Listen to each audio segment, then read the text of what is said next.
বাড়িতে গেস্ট আসলে মায়ের হাতে হাতে কাজ করতেই হয়, কিন্তু এই কাজের চক্করে আমার পেটের ভেতর ইঁদুরগুলো আর আমি দুজনেই শুকিয়েছিলাম। তাই জলদি সে চান করে আমি খেতে বসলাম, সঙ্গে বাবার বন্ধুরাও ছিল। তাই বেশি ছ্যাবলামো না করে ভদ্র ছেলের মতো খাওয়া দাওয়া শেষ করে আইসক্রিম খাচ্ছিলাম। কিন্তু এরা নিজেদের আইসক্রিম খেয়ে নেওয়ার পর যখন অন্যের আইসক্রিমে ভাগ বসাতে আসে,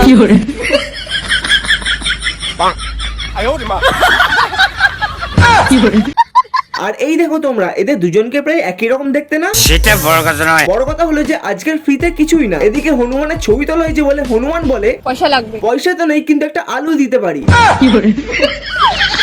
আর সেই আলুটা এখান থেকে না বার করতে পেরে এদিকে মাথার সামনে বসে আছে।